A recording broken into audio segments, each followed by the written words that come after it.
ढोलक बाजे टन टन टन, पायल बोले छन छन छन। आज रंग जमे अंगना में,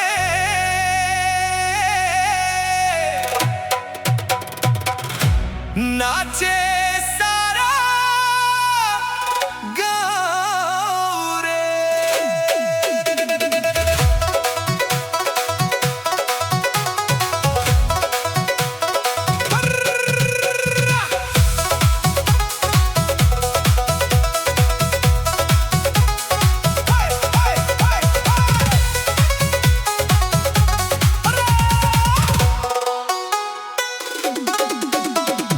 ढोलक बाजे टन टन टन, पायल बोले छन छन छन। आज रंग जमे अंगना में, नाचे सारा गाँव रे।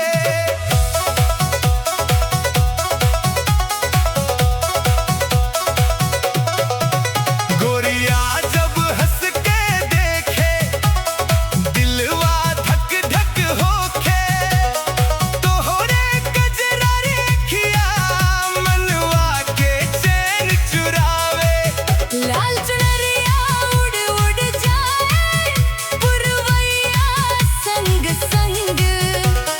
तोहरे गाने पे झूमे पूरा गाँव के अंग। लाल चुनरिया झूमे रे, ढोलक दे ताल, तोहरे संग नाचत गावत।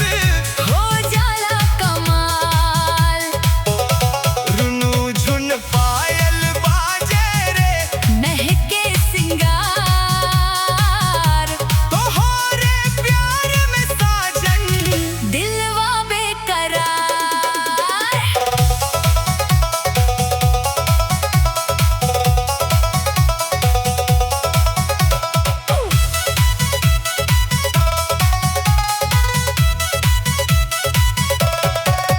मेहंदी वाला कोमल हथवा, जब तू धीरे उठावे। चूड़ी के मीठ खनकवा, सांस में रस बरसावे।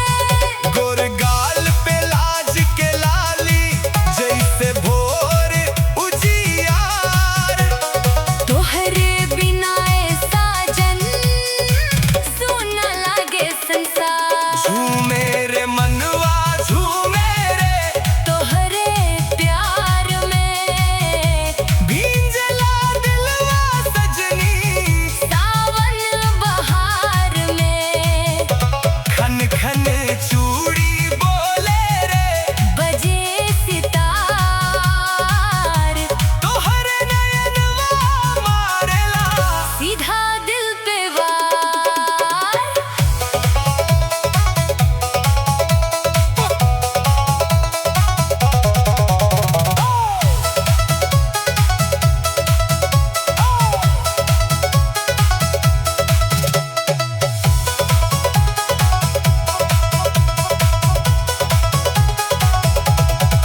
पिपरा नीचे बंसी बाजे, माटी महके गाँव के।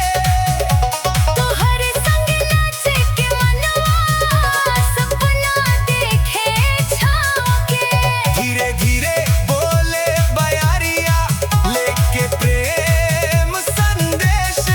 तोहरे खातिर धड़के साजन, पागल दिल होके। आ जाए रानी धीरे धीरे, आज रंग जमाई।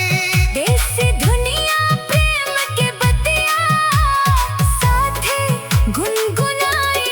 ढोल मंजीरा बाजे जोर से, नाचे सारी रात। तोहरे संग बीते साजन, जीवन के हर बात। लाल चुनरी